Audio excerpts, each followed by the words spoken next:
Hello guys, welcome to my YouTube channel the academy of geography. तो आज की इस वीडियो में हम स्टार्ट करने वाले हैं सीयूटी पीजी ज्योग्राफी से रिलेटेड सेगमेंट्स, जिसमें हम सेगमेंट वाइज डिस्कस करेंगे आपकी जो भी क्वेश्चन आए हैं 2022 से लेके 2025 तक।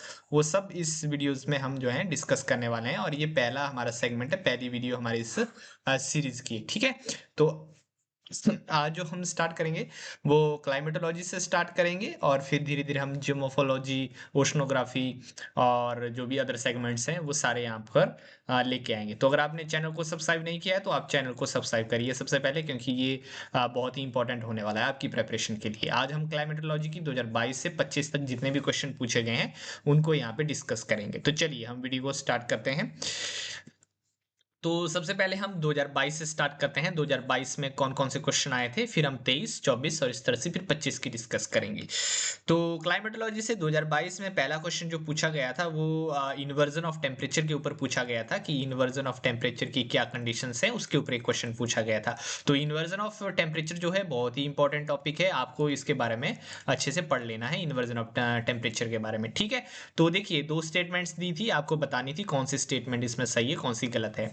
तो पहली स्टेटमेंट थी कि जो इन्वर्जन ऑफ टेम्परेचर है उसके लिए a long winter night with clear skies and still air is an ideal situations, ठीक है, ये पूछा गया था। और सेकंड स्टेटमेंट थी कि temperature inversion is normal through out the year in polar areas, ठीक है। तो ये दोनों ही स्टेटमेंट सही हैं और जो इसका आंसर होगा वो ए होगा। तो चलिए अब थोड़ा सा टेम्परेचर इन्वर्जन के बारे में देख लेते हैं, क्योंकि इसका आंसर ए है, दोनों ही स्टेटमेंट सही हैं। सबसे पहले आपको टेम्परेचर इन्वर्जन को समझना है कि होती क्या है। देखिए नॉर्मल कंडीशन में अगर आपने कंपोजिशन ऑफ एटमॉस्फेयर पढ़ी होगी तो उसमें क्या होता है कि जैसे जैसे आप ऊपर जाते हो टेम्परेचर आपका डिक्रीज होता है, लेकिन जैसे ही टेम्परेचर इन्वर्जन आपकी क्रिएट होती है तो उस कंडीशन में टेम्परेचर घटने के बजाय क्या होता है, थोड़ा बढ़ना स्टार्ट हो जाता है। इसका मतलब जो लोअर लेयर्स होती हैं वो थोड़ी ठंडी रहती हैं और जो अबव लेयर होती है वो थोड़ी गर्म हो जाती है, और उसी को हम कहते हैं टेम्परेचर इन्वर्जन, यानी कि जो आपकी नॉर्मल कंडीशन है उसका उल्टा हो गया, उसका इन्वर्स हो गया, तो टेम्परेचर इन्वर्जन। अब देखिए टेम्परेचर इन्वर्जन तीन टाइप की हो सकती है, जिसमें एक नॉन एडवेक्शनल इन्वर्जन है, एडवेक्शनल इन्वर्जन है और मैकेनिकल इन्वर्जन है।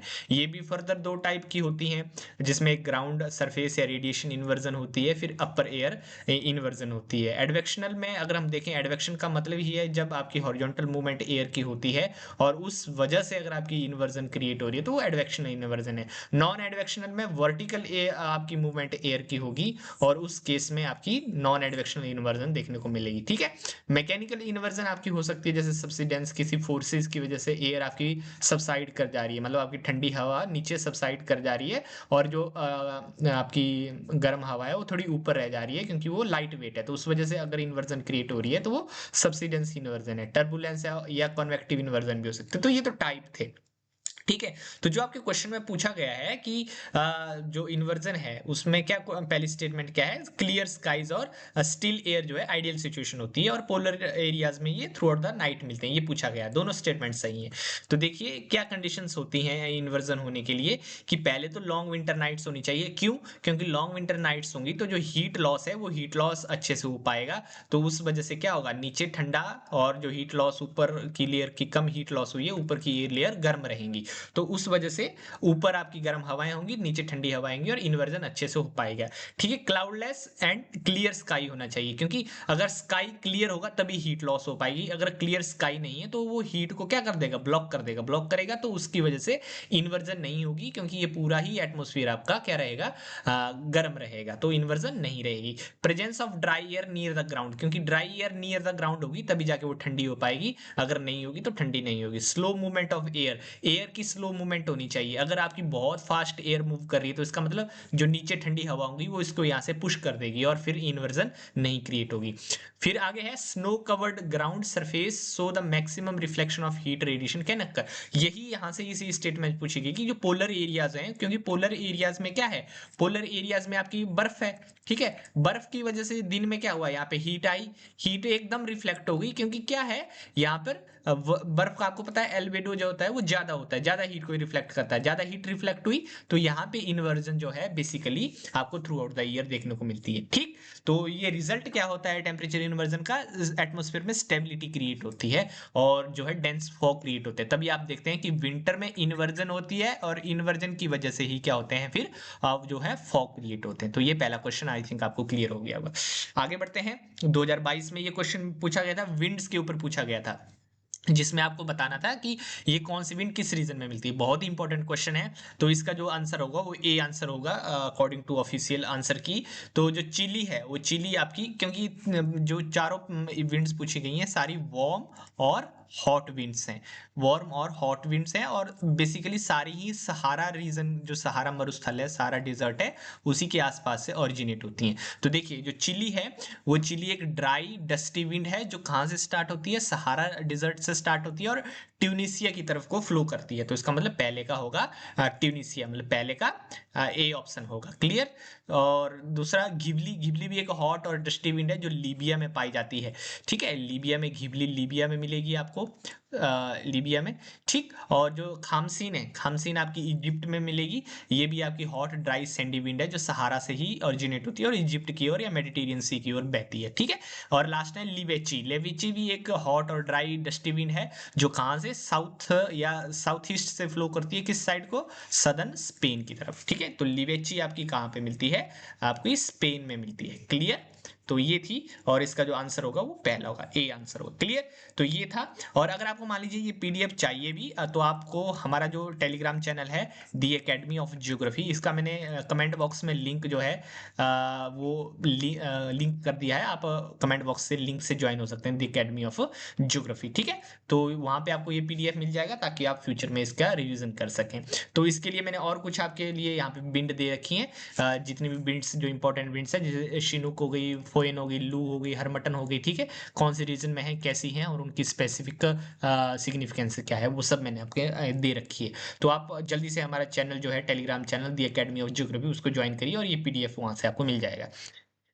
आगे ही 2022 में फिर एक क्वेश्चन पूछा गया था कि which one of the following represent degree of cloudiness. ठीक है, तो आपको ध्यान रखना है इक्वल डिग्री ऑफ क्लाउडीनेस को कौन सा रिप्रेजेंट करता है। तो देखिए ध्यान रखना है, आइसो का मतलब होता है इक्वल।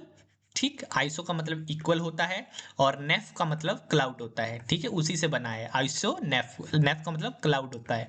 ठीक, आइसो नेफ। तो इसका मतलब जो क्लाउडीनेस को कोई शो करेगा उसका आंसर होगा आइसो नेफ, सी। ठीक है, उसी तरह आइसो का मतलब क्या होता है, इक्वल ही होता है, और बार का मतलब प्रेशर होता है। ठीक है, क्योंकि बार जो है कि यूनिट है किसकी, प्रेशर की। तो जो इक्वल पॉइंट्स ऑफ प्रेशर को शो करता है वो आइसो बार होता है। उसी तरह आइसोफीन और आइसोडैम जो है मैंने यहाँ पे लिख रखे हैं, आप पीडीएफ से पढ़ सकते हैं। तो इसका जो करेक्ट आंसर होगा वो सी होगा। ठीक है, तो आगे हम ये कुल मिला के जो क्वेश्चन थे ये 2022 के थे, जो भी क्वेश्चन आपने यहाँ तक देखे यहाँ तक 2022 तक थे।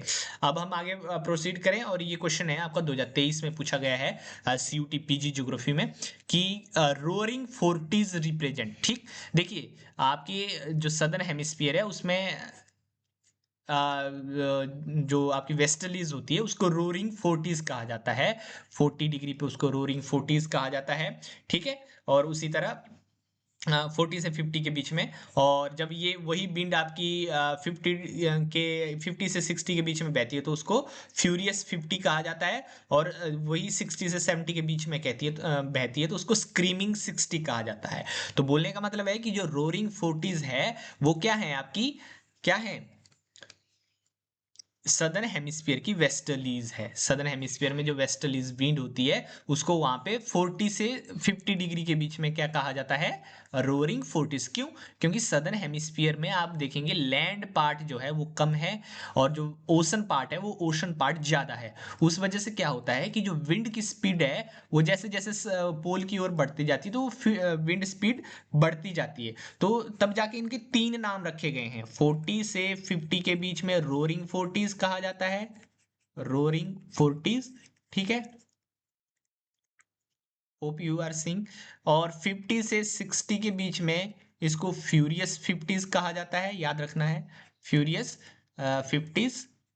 और 60 से 70 के बीच में इसको क्या कहा जाता है, स्क्रीमिंग 60, क्योंकि यहाँ पे और ही ज़्यादा बहुत ज़्यादा इनकी क्या हो जाती है, स्पीड बढ़ जाती है। क्यों?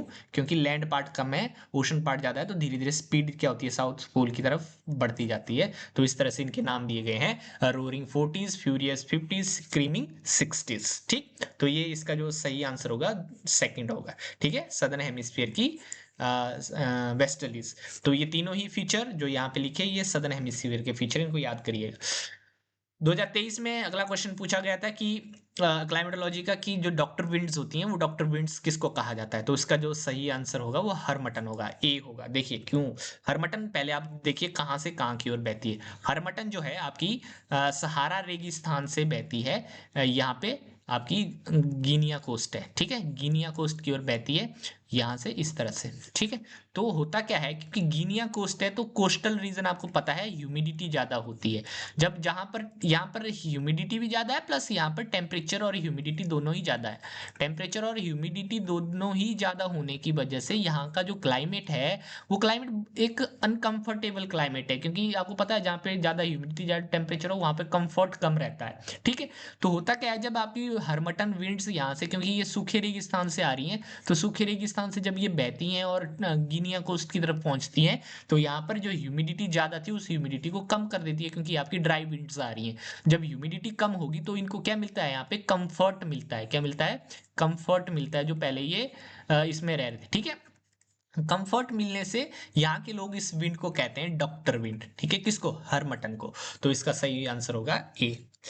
आगे बढ़े, 2023 में अगला क्वेश्चन पूछा गया है स्पेसिफिक ह्यूमिडिटी के ऊपर। देखिए यहीं पे बता देता हूँ, क्वेश्चन बाद में सॉल्व करते हैं। ह्यूमिडिटी जो होती है हमें बताती है कि ह्यूमिडिटी का मतलब सिंपल सा है कि जो आपकी एयर है, एयर पार्सल है, उस एयर पार्सल में कितने वाटर वेपर्स एग्जिस्ट करते हैं। ठीक है, तो ह्यूमिडिटी को रिप्रेजेंट करने के लिए हमारे पास तीन टाइप की ह्यूमिडिटी होती है। एक आपकी रिलेटिव ह्यूमिडिटी होती है, ठीक है, और एक आपकी एब्सोल्यूट ह्यूमिडिटी होती है, ठीक है, और एक आपकी स्पेसिफिक ह्यूमिडिटी होती है। तो इन तीनों पे ही हर साल क्वेश्चन पूछा जाता है, घुमा फिरा के अलग अलग तरीके से, स्पेसिफिक ह्यूमिडिटी, एब्सोल्यूट ह्यूमिडिटी या रिलेटिव ह्यूमिडिटी के ऊपर। तो देखिए रिलेटिव और इसको बाद में समझते हैं, पहले हम एब्सोल्यूट और स्पेसिफिक को बता लेते हैं होती क्या है। एब्सोल्यूट का मतलब है कि आपके पास एयर कितनी है मीटर क्यूब में, यानी कि वॉल्यूम में, एयर का वॉल्यूम देखना है आपको। ठीक है, तो 1 मीटर क्यूब वॉल्यूम में कितनी ग्राम्स एयर है उसको कहा जाता है एब्सोल्यूट ह्यूमिडिटी। और स्पेसिफिक ह्यूमिडिटी का मतलब है वही एयर पार्सल लेना है, बट उसका अब हमको वेट देखना है, मास देखना है। ठीक है, तो हमको क्या देखना है, grams per unit of mass. ठीक है, पर यूनिट ऑफ मास कितना हमारे पास क्या है प्रेजेंट है वाटर। ठीक है, तो इसको हम ऐसे भी लिख सकते हैं, ग्राम पर केजी कितने हैं। ठीक, एक आपकी वॉल्यूम रिप्रेजेंट करती है, दूसरा आपकी केजी यानी कि मास रिप्रेजेंट करती है। तो समझिए इस चीज को कि स्पेसिफिक ह्यूमिडिटी पे क्वेश्चन पूछा गया है, पहली स्टेटमेंट कि specific humidity is water vapour content of the atmosphere expressed in grams of water पर किलोग्राम ऑफ एयर। क्योंकि पर किलोग्राम ऑफ एयर की बात की है, मास की बात की गई है, तो इसका मतलब ये तो स्टेटमेंट आपकी सही है। moist adiabatic rate is always more than the dry adiabatic lapse rate। ठीक, तो ये स्टेटमेंट क्या है, गलत है। क्यों? अब समझिए, मॉइस्ट एडियाबेटिक रेट और ड्राई एडियाबेटिक लैप्स रेट को हम समझ लेते हैं।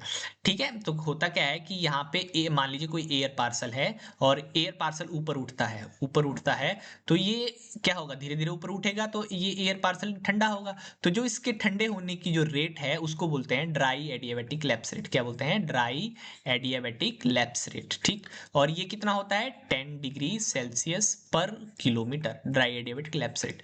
ठीक, एक हाइट पर पहुंचने के बाद, क्योंकि इस एयर के अंदर वाटर है, वो वाटर क्या हो जाता है, कंडेंस हो जाता है। कंडेंस जब होता है तो ये यहाँ पर कंडेंस होने के बाद क्या करता है, लेटेंट हीट रिलीज करता है, लेटेंट हीट को रिलीज करता है। जब लेटेंट हीट रिलीज होती है तो लेटेंट हीट रिलीज होने की वजह से क्या होता है, आसपास का टेम्परेचर इंक्रीज हो जाता है। तो जो ये पहले यहाँ पे 10 डिग्री सेल्सियस पर किलोमीटर के हिसाब से घट रहा था, अब वो घटना कम हो जाता है, और वो फिर कितने से घटता है, वो घटता है 6 डिग्री सेल्सियस पर किलोमीटर की दर से। 6 डिग्री सेल्सियस पर किलोमीटर के रेट से, और एक पॉइंट पर आके क्या हो जाता है, सैचुरेटेड हो जाता है और फिर प्रेसिपिटेशन करता है। ठीक है, तो उस वजह से क्या होता है कि जो ये इस दर को, जो 6 डिग्री सेल्सियस पर किलोमीटर है, इसको कहा जाता है moist adiabatic lapse rate. Moist adiabatic lapse rate. ठीक है, तो इसका मतलब जो मॉइस्ट एडियाबैटिक लैप्स रेट है वो कितना है, 6 डिग्री सेल्सियस पर किलोमीटर, और जो ड्राई है वो कितना है, वो है 10 डिग्री सेल्सियस पर किलोमीटर। तो ये पूछ रहे हैं moist adiabatic lapse rate is more, more नहीं, कहाँ है, कम है। तो इसका मतलब स्टेटमेंट 2 क्या है, गलत है। तो both statement and 1 are true, तो ये भी नहीं होगा। बोथ आर फॉल्स, ये भी नहीं होगा। Statement is true but statement 2 is a false, तो इसका मतलब तीसरा इसका आंसर होगा। ठीक है, तो ये तीसरा आंसर है इसका। तो ये सब कुछ जो मैंने यहाँ पे लिख रखा है, ये हमने अपने जो हमारा पेड बैच चलता है उस पेड बैच के नोट्स से हमने यहाँ पे आपके लिए प्रोवाइड करवा रखा है। ठीक है, तो चलिए आगे 2023 का जो अगला क्वेश्चन है वो पूछा जाता है कि हमारा जो एटमॉस्फेयर है, एटमॉस्फेयर में आपको पता है डिफरेंट गैसेस हैं। ठीक है, डिफरेंट गैसेस हैं, और उन्हीं गैसेस में एक आपका आता है वाटर वेपर। ठीक है, तो ये पूछ रहे हैं कि वाटर वेपर कितने प्रेजेंट है बाई वॉल्यूम, कितने परसेंट प्रेजेंट है। तो एक चीज आपको और ध्यान रखनी है कि जो वाटर वेपर होते हैं वो मोस्ट वेरिएबल गैस है, मतलब ये चेंज होते हैं, ये फिक्स नहीं है। जैसे आपने पढ़ा होगा कि जो ऑक्सीजन है वो 21% है, ठीक है, O2, और जो नाइट्रोजन है वो कितनी है, 78% के आसपास है। ठीक है, इनकी जो प्रोपोर्शन है वो फिक्स है, लेकिन मोस्ट वेरिएबल गैस जो है वाटर वेपर है, इसकी जो वॉल्यूम है वो फिक्स नहीं है, वो फिक्स नहीं है। ठीक, तो कितना से कितने के बीच में वो वेरी होता है, तो उसका सही आंसर है 5 to 10। ठीक है, 5 to sorry sorry sorry sorry, इसका सही आंसर है 0 to 4। इसका सही आंसर है 0 to 4%। ठीक, तो इसका आंसर 3 होगा। और ये बुक का चैप्टर का मैंने फोटो यहाँ पे डाल रखा है, ये Savinder Singh physical geography climatology, उसमें आप देख सकते हैं, उसमें लिखा हुआ है। ठीक है, तो यहाँ पे लिखा हुआ है the water vapour present in atmosphere ranges between 0 to 5 by volume. और एक ये भी है कि decreasing temperature from the equator toward the poles, उसकी वजह से क्या होता है, वाटर वेपर धीरे धीरे घटते हैं। ठीक है, तो ये आप पढ़ लीजिएगा। क्लियर, मैं अगर आपको पीडीएफ चाहिए तो मैं बार बार बोल रहा हूँ कि आप हमारा जो टेलीग्राम चैनल है अकेडमी ऑफ ज्योग्राफी, उसको ज्वाइन करिए, वहाँ पे ये पीडीएफ आपको मिल जाएगा और आपके लिए बहुत यूजफुल होगा। धीरे धीरे हम आपको नेक्स्ट सेगमेंट भी लाएंगे, जिसमें हम आपको जियोमोफोलॉजी, ओशनोग्राफी के क्वेश्चन 2022 से 25 तक सॉल्व करवाएंगे। ठीक है, आगे आता है tropical cyclone do not form over, कि ट्रॉपिकल साइक्लोन कहाँ नहीं बनते हैं। ठीक है, तो इसका सही आंसर है साउथ अटलांटिक। क्यों नहीं बनते हैं, चलिए देखते हैं। क्योंकि साउथ अटलांटिक का जो टेम्परेचर है वो जनरली थोड़ा कूलर है। ठीक है, क्योंकि आपको पता है ट्रॉपिकल साइक्लोन बनने के लिए जो मिनिमम टेम्परेचर है वो 26.5 डिग्री सेल्सियस का टेम्परेचर चाहिए होता है, या इससे ऊपर टेम्परेचर होगा तभी ट्रॉपिकल साइक्लोन बनते हैं। क्योंकि ट्रॉपिकल साइक्लोन में एक अमाउंट ऑफ हीट चाहिए होती है, लेटेंट हीट चाहिए होती है, उसी से ट्रॉपिकल साइक्लोन को एनर्जी मिलती है। लेकिन जो साउथ अटलांटिक ओशन का जो टेम्परेचर है वो थोड़ा कूलर है, 26.5 डिग्री सेल्सियस से कम है, तो उस वजह से वहां पे नहीं बनते हैं। सेकंड है कि अपर लेवल वेस्टर्लीज। अब देखिए नीचे अगर साइक्लोन बन रहा है तो ऊपर एंटी साइक्लोनिक कंडीशन होनी चाहिए। एंटी साइक्लोनिक कंडीशन का मतलब है कि वहां पे स्टेबिलिटी होनी चाहिए, यहाँ पे कोई डिस्टरबेंस नहीं होनी चाहिए, जो आपका जहां पे साइक्लोन बन रहा है उसके ठीक ऊपर। लेकिन यहाँ पर साउथ अटलांटिक में क्या चलती है, अपर एयर वेस्टर्लीज। जब अपर एयर वेस्टर्लीज चलेगी तो ये इसको पुश करेगी और यहाँ पे साइक्लोनिक कंडीशन बनेगी, ना कि एंटी साइक्लोनिक। तो इसका मतलब नीचे एंटी साइक्लोनिक कंडीशन बन रही है, नीचे अगर एंटी साइक्लोनिक कंडीशन बन रही है तो इसका मतलब यहाँ तो बनने ही वाला नहीं है। ठीक है, साइक्लोन। दूसरा, अगर आप साउथ अटलांटिक ओशन का अगर आप मैप पे देखें तो ये थोड़ा 0 से 5 डिग्री के आसपास आपको देखने को मिलता है। तो उधर क्या होता है कि जो कोरियोलिस फोर्स है वो 0 से 5 डिग्री के आसपास वीक रहती है, तो उस वजह से साइक्लोन नहीं बनते हैं। ठीक है, और कोई भी साइक्लोन बनने के लिए एक इनिशियल आपको क्या चाहिए होती है, डिस्टर्बेंस चाहिए होती है। इनिशियल डिस्टर्बेंस का मतलब है हल्का हल्का लो प्रेशर क्रिएट होना पड़ता है। अगर हल्का हल्का लो प्रेशर क्रिएट होगा तो धीरे धीरे वही फिर आपका क्या होता है, वही आपका स्ट्रॉन्ग साइक्लोन बनता है। लेकिन यहाँ पे वो इनिशियल जो डिस्टर्बेंस है वही एब्सेंट है, तो उस वजह से साउथ अटलांटिक ओशन में आपका ट्रॉपिकल साइक्लोन नहीं बनते हैं। क्लियर, चलिए तो ये 2023 के यहाँ तक हमने कवर कर लिए। अब हम पहुंच चुके हैं 2024 में। अब देखते हैं 2024 में क्या क्या क्वेश्चन पूछे गए थे। ठीक है, 2024 में क्वेश्चन पूछ लिया गया है किसके ऊपर, थॉर्नवेट के ऊपर। ठीक है, थॉर्नवेट क्लाइमेटिक क्लासिफिकेशन के ऊपर पहला ही क्वेश्चन था, ठीक है। हमारे पास सिलेबस में दो लिखे गए हैं, एक कोपन का लिखा गया है, एक थॉर्नवेट का लिखा गया। तो थॉर्नवेट के ऊपर क्वेश्चन आया था कि थर्मल प्रोविंस उनकी दे रखी थी, ट्रॉपिकल टैगा टाइगा, ठीक है, माइक्रोथर्मल, मेसोथर्मल, और T index, temperature evaporation index कितना था वो आपको बताना था किस ये रेंज में। तो ये रेंज तो बहुत इंपॉर्टेंट है, वेरी इंपॉर्टेंट मैं इसको कहूंगा, तो इसको तो आप रट लीजिएगा एक टाइप से, ठीक है। तो जो इसका सही आंसर होगा वो ये है, ठीक है।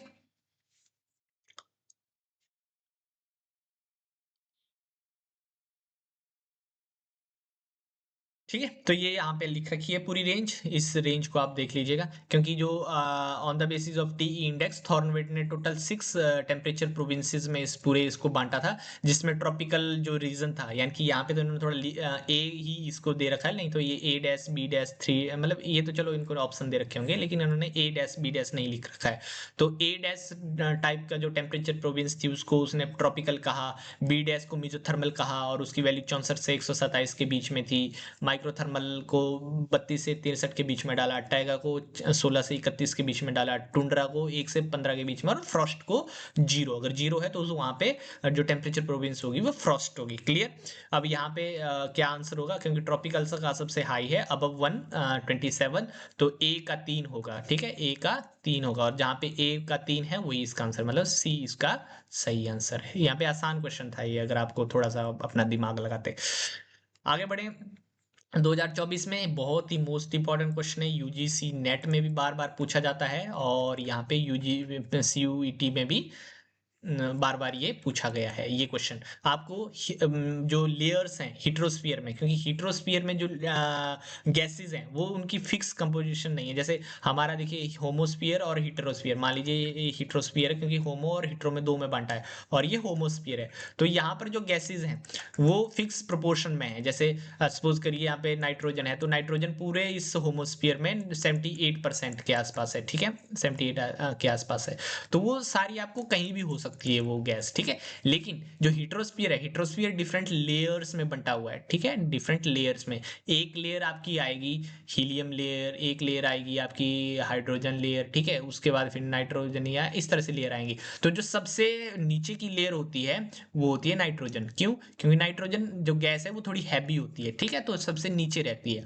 फिर उसके ऊपर आती है आपकी ऑक्सीजन, उसके ऊपर ऑक्सीजन आती है, फिर आती है आपकी हीलियम, और जो सबसे ऊपर आती है वो आती है आपकी हाइड्रोजन लेयर, क्योंकि हाइड्रोजन सबसे हल्की गैस है, ठीक है। आपने देखा होगा हीलियम गैस के गुब्बारे होते हैं जो उड़ते हैं, तो हीलियम गैस जो है यूज की जाती है तब, क्योंकि वो हल्की होती है तो ऊपर की ओर उठती है, ठीक है। तो हीलियम गैस के गुब्बारों में आपने देखा होगा लोग बैठते हैं, ठीक है। तो पूछा गया है हीट्रोस्फीयर इन डिसेंडिंग ऑर्डर, मतलब उनकी घटती हाइट के अनुसार, मतलब सबसे ऊपर कौन है, सबसे ऊपर है आपकी हाइड्रोजन, फिर कौन सी है, हीलियम, मतलब डी, फिर उसके बाद ए, फिर उसके बाद ऑक्सीजन बी, फिर उसके बाद सी, तो डी ए बी सी, तो डी ए बी सी, मतलब सेकंड इसका ऑप्शन होगा, ठीक है, सेकंड इसका सही आंसर। तो ये यहाँ पे लिख रखा है, ये आप देख सकते हैं, इनको पढ़ सकते हैं। क्लियर। आगे दोबारा से क्वेश्चन पूछ दिया गया है, पीछे स्पेसिफिक ह्यूमिडिटी के ऊपर क्वेश्चन पूछा गया था, और यहाँ पे अब 2024 में रिलेटिव ह्यूमिडिटी के, सॉरी, एब्सोल्यूट ह्यूमिडिटी के ऊपर। तो एब्सोल्यूट ह्यूमिडिटी का मतलब क्या होता है, सॉरी, एब्सोल्यूट नहीं, यहाँ पे रिलेटिव ह्यूमिडिटी के ऊपर क्वेश्चन पूछा गया है, रिलेटिव ह्यूमिडिटी के, ठीक है। रिलेटिव ह्यूमिडिटी का मतलब है कि किसी एयर में कितना मॉइस्चर है, ठीक है, और कितनी उसकी कैपेसिटी है, मॉइस्चर प्रेजेंट, ठीक, और कैपेसिटी, किसी एयर की कोई कैपेसिटी होगी ना आपकी मॉइस्चर को लेने की, तो इसका मतलब moisture present, moisture, actual moisture divided by capacity, ठीक है, और उसी कैपेसिटी को बोला जाता है ह्यूमिडिटी कैपेसिटी। तो इसका मतलब होता है एब्सोल्यूट ह्यूमिडिटी, मतलब एक्चुअल अमाउंट कितना है, ग्राम पर मीटर क्यूब कितना है, डिवाइडेड बाय कैपेसिटी कितनी है, तो उसको कहा जाता है रिलेटिव ह्यूमिडिटी, ठीक है। तो ये रिलेटिव ह्यूमिडिटी है।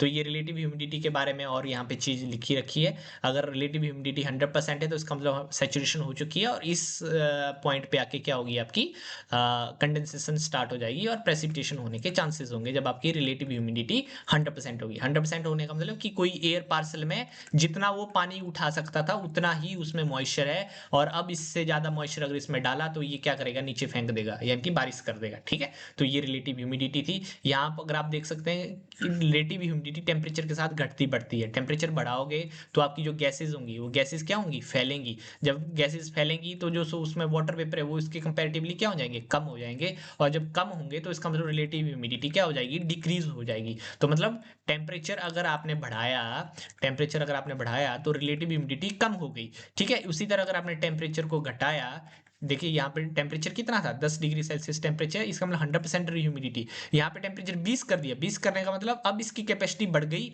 और वाटर तो उतना ही रहा लेकिन कैपेसिटी बढ़ गई तो आधा स्पेस खाली हो गया, तो इसका मतलब 50% ह्यूमिडिटी। और जब और टेम्परेचर बढ़ाया तो और स्पेस बढ़ा, वाटर उतना ही रहा, तो रिलेटिव ह्यूमिडिटी घट गई। टेम्परेचर बढ़ा, रिलेटिव ह्यूमिडिटी घटी। आई थिंक आपको ये बात क्लियर हो गई होगी। आगे 2024 में एक क्वेश्चन और पूछा गया था, किसके ऊपर, the difference of observed mean temperature of a place and mean temperature of its latitude. ठीक है, अब होगा क्या कि एक लैटिट्यूड है, सपोज करिए ये इस तरह से लैटिट्यूड है, तो लैटिट्यूड के कुछ अपने टेम्परेचर होते हैं, जैसे इसका मान लो 5 डिग्री है, और इसका मान लो 3 डिग्री है, और इसका मान लो 1 डिग्री है। तो ये एवरेज टेम्परेचर है, हर इसके हमने एक कैलकुलेट करके एवरेज टेम्परेचर निकाला।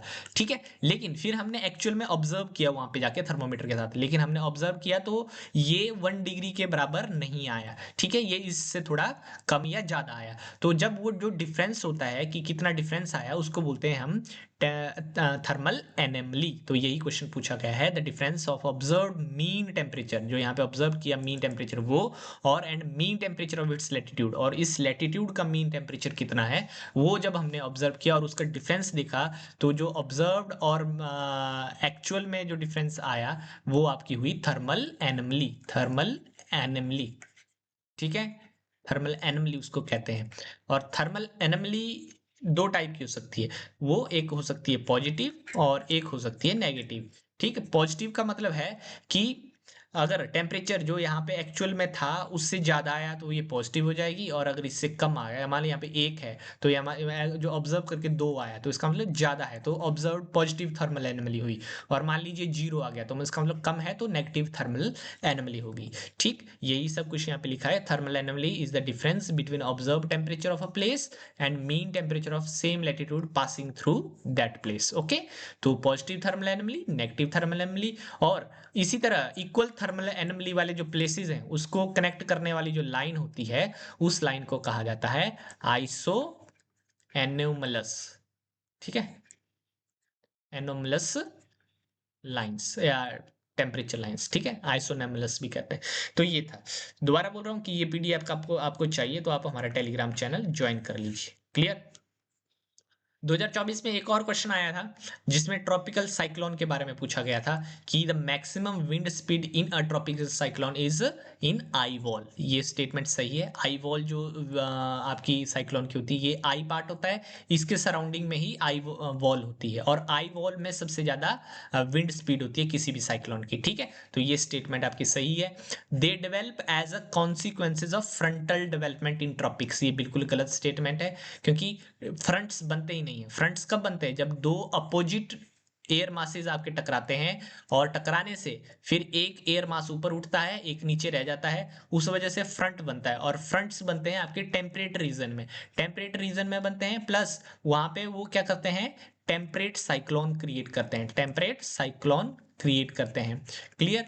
तो उस वजह से क्या होता है कि जो ट्रॉपिकल साइक्लोन है वो फ्रंट्स की वजह से नहीं बनते हैं। जो ट्रॉपिकल साइक्लोन है वो किसकी वजह से बनते हैं, टेम्परेचर डिफरेंस की वजह से। क्यों, क्योंकि देखिए यहाँ पे 26 डिग्री सेल्सियस से ऊपर जब टेम्परेचर बढ़ता है तो यहाँ पे लो प्रेशर क्रिएट होता है, आसपास की हवाएं इस लो प्रेशर को भरने के लिए क्या करती हैं, अप्रोच करती हैं, और उसी को ट्रॉपिकल साइक्लोन कहते हैं। तो सेकंड स्टेटमेंट गलत है।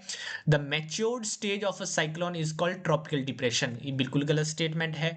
क्यों, क्योंकि जो ट्रॉपिकल साइक्लोन जो होता है वो 4 स्टेजेस से पास करता है। कौन कौन से स्टेजेस, जिसकी पहली स्टेज होती है ट्रॉपिकल डिस्टर्बेंस, सेकंड स्टेज होती है ट्रॉपिकल डिप्रेशन, थर्ड स्टेज होती है ट्रॉपिकल स्टॉर्म, और चौथी स्टेज होती है ट्रॉपिकल साइक्लोन। और ये जो ट्रॉपिकल साइक्लोन चौथी स्टेज है यही आपकी मैच्योर स्टेज है।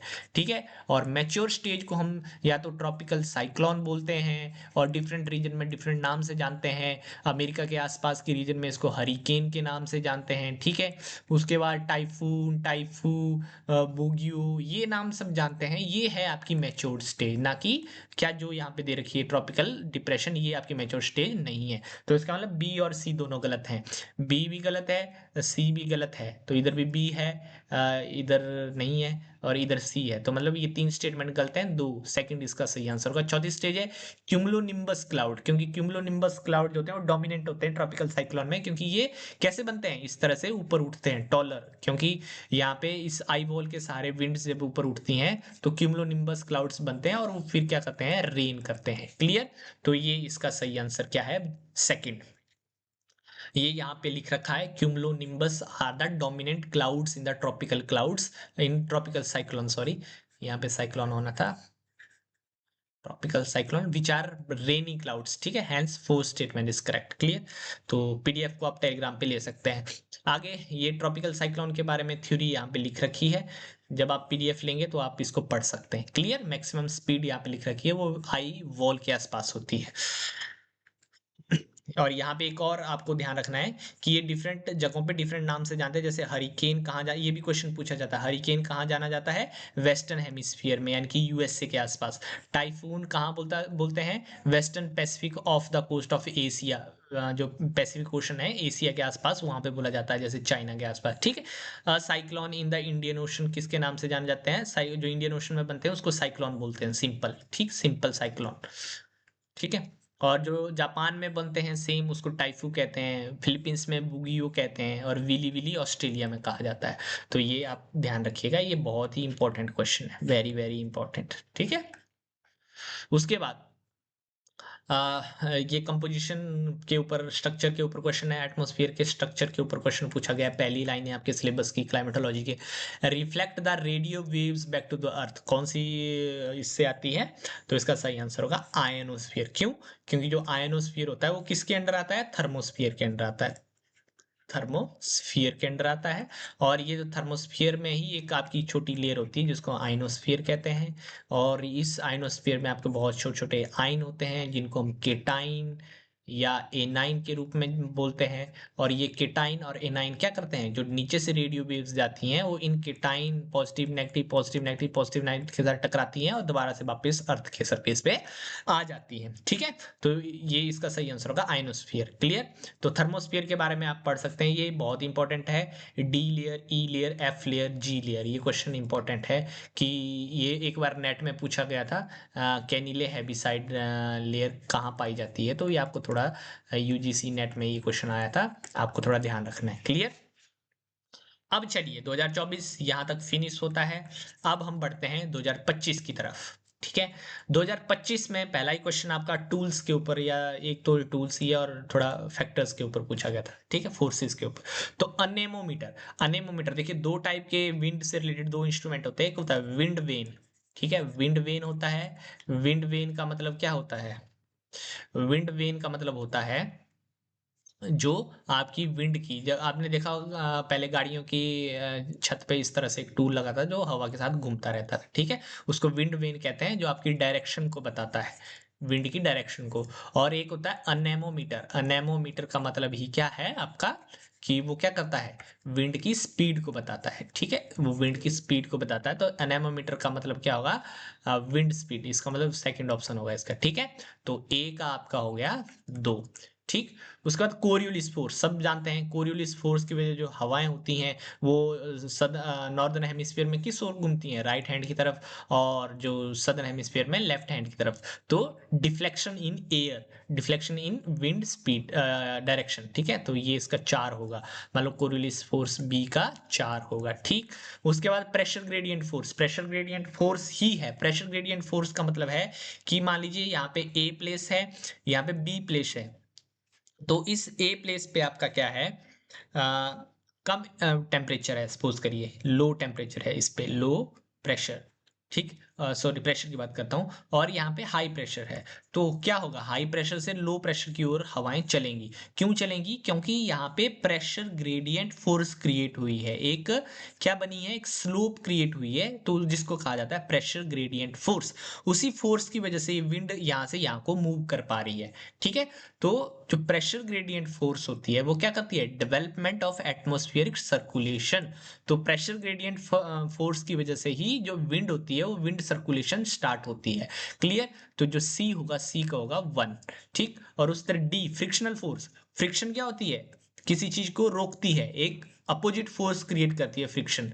ठीक है, अपोजिट फोर्स क्रिएट करती है, तो इसका मतलब क्या होगी, रिडक्शन होगी विंड स्पीड में। ठीक, रिडक्शन होगी। ठीक, क्योंकि जब अर्थ के ऊपर विंड बहती है तो इस तरह के डिफरेंट डिफरेंट फीचर्स हैं अर्थ के ऊपर। जब ये विंड बहेगी तो इसके साथ रगड़ खाएगी, फ्रिक्शन करेगी, और फ्रिक्शन करेगी तो जो स्पीड होगी वो घटेगी। तो इसका मतलब ये होगा इसका आंसर, क्योंकि यहाँ पे ऑप्शन नहीं दे रखे हैं, कहीं से मेरे को ऑप्शन नहीं मिले इनके, तो इसका आंसर आप इस तरह से देख सकते हैं। क्लियर? तो ये सब यहाँ पे लिख रखा है आपके सहूलियत के लिए। आगे बढ़ते हैं।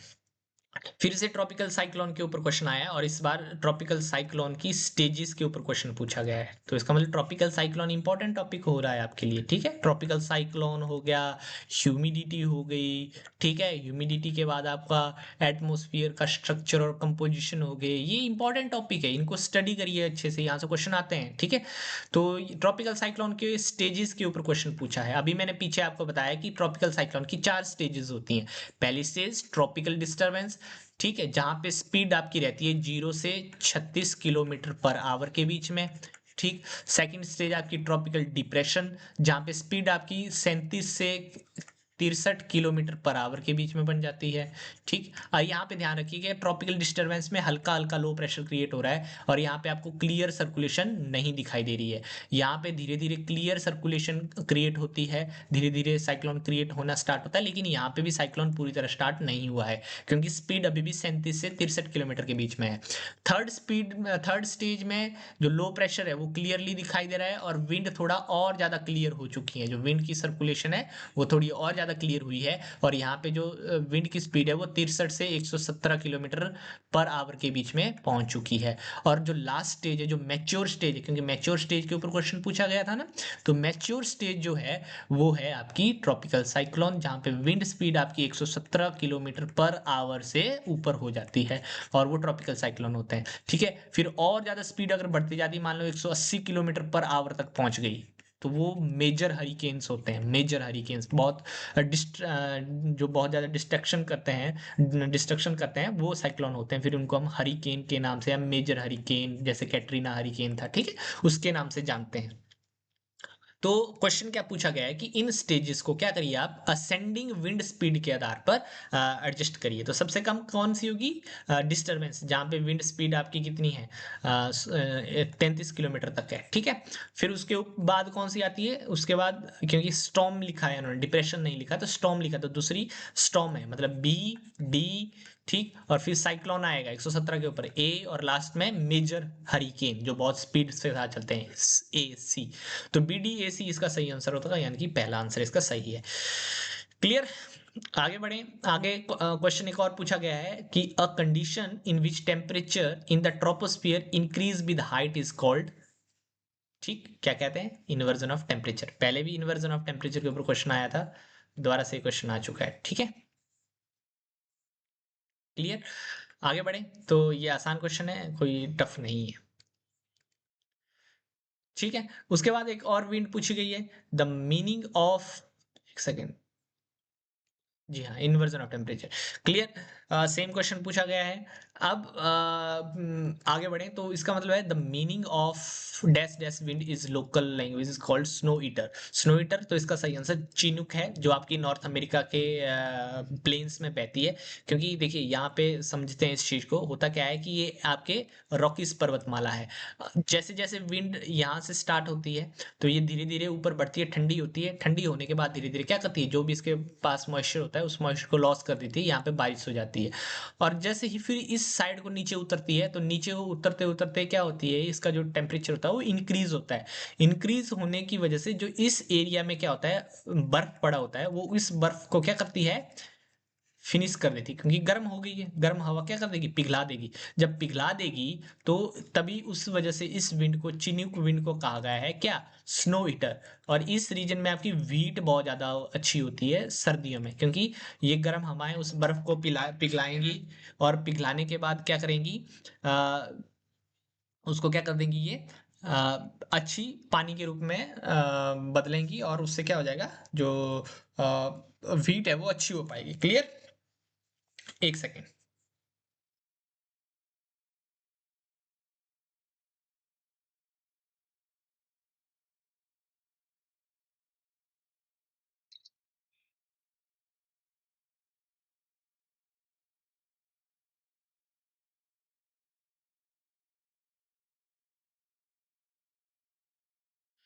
ओके, तो आगे बढ़ते हैं। आगे दोबारा से देखिए, दोबारा से क्वेश्चन, दो तीन बार ही ह्यूमिडिटीज के ऊपर क्वेश्चन रिपीट हो गए हैं।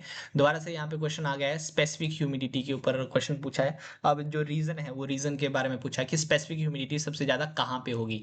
तो स्पेसिफिक ह्यूमिडिटी सबसे ज्यादा होगी आपकी डोल्ड्रम में। डोल्ड्रम मतलब 0 से 5 डिग्री नॉर्थ, और 0 से 5 डिग्री नॉर्थ का जो रीजन है, वहाँ सबसे ज्यादा स्पेसिफिक ह्यूमिडिटी होगी। स्पेसिफिक ह्यूमिडिटी वहाँ क्यों ज्यादा होगी, क्योंकि वहाँ पे जो वाटर वेपर कंटेंट है, वो वाटर का कंटेंट क्या है, ज्यादा है। वाटर कंटेंट जब ज्यादा होगा तो उस वजह से वहाँ पे जो ह्यूमिडिटी होगी, वो ह्यूमिडिटी भी क्या होती है, ज्यादा होगी। तो इसी बात है, आसान सा क्वेश्चन है। तीन इसका सही क्वेश्चन है। पीछे भी मैंने आपको स्पेसिफिक ह्यूमिडिटी के बारे में बताया कि स्पेसिफिक ह्यूमिडिटी क्या होती है, ग्राम्स पर केजी। ठीक है, चलिए। अब पीछे थॉर्नवाइट के बारे में पूछा था, इस बार फिर से थॉर्नवाइट के ऊपर क्वेश्चन आ गया है कि जो 1931 की क्लासिफिकेशन है थॉर्नवाइट की, वो कितने टाइप्स में जो है उसने वर्ल्ड मैप को बांटा था। वैसे उसने टोटल 120 में बांटा था, जो उसने अपनी क्लासिफिकेशन दी थी। तीन पॉइंट्स के ऊपर उसने डिफाइन किया था, एक प्रेसिपिटेशन इफेक्टिवनेस, दूसरी आपकी थर्मल एफिशिएंसी, और थर्ड आपकी सीजनल डिस्ट्रीब्यूशन ऑफ रेनफॉल। इस बेस के ऊपर उन्होंने टोटल 120 क्लाइमेट क्या किए, आइडेंटिफाई किए। लेकिन वर्ल्ड मैप के ऊपर सिर्फ 32 ही एग्जिस्ट करते थे। ठीक है, ये वो 32 की लिस्ट है जो मैंने यहाँ पे लगा रखी है। आपको सारी लिस्ट याद करने की जरूरत नहीं है, जस्ट आपकी अंडरस्टैंडिंग के लिए मैंने यहाँ पे लगा रखी है। ठीक है, जैसे A-R क्लाइमेट का मतलब क्या होगा, tropical wet climate with rainfall adequate in all season. ठीक है, इस तरह से 32 क्लाइमेट थे जो वर्ल्ड क्लाइमेट के वर्ल्ड मैप के ऊपर मिलते थे। तो इसका मतलब सही आंसर है आपका ए, 32। ठीक है, यहाँ पे 120 नहीं लिखना है, क्योंकि 120 तो टोटल थे, थियोरेटिकली 120 थे, थियोरेटिकली। ठीक है, अगर थियोरेटिकली पूछा जाए तो 120 थे, लेकिन एक्चुअल में वर्ल्ड मैप के ऊपर कितने थे, वो 32 थे। ठीक है, तो यहाँ पे पूछा गया है depicted climate types of world map के ऊपर 32। ठीक है, अब क्वेश्चन दोबारा से पूछा गया है एटमॉस्फेरिक प्रेशर के ऊपर। ठीक है, तो जो एटमॉस्फेरिक प्रेशर है, बहुत फैक्चुअल क्वेश्चन है, वो होता है 1013.25 मिली बार। ये मिली बार में है, लेकिन यहाँ पे ग्राम पर सेंटीमीटर स्क्वायर के रूप में पूछा है, तो वो अगर इसको हम कन्वर्ट करें तो अप्रोक्सीमेटली 1033 के आसपास बैठता है। ठीक है, 1033 सेंटीमीटर,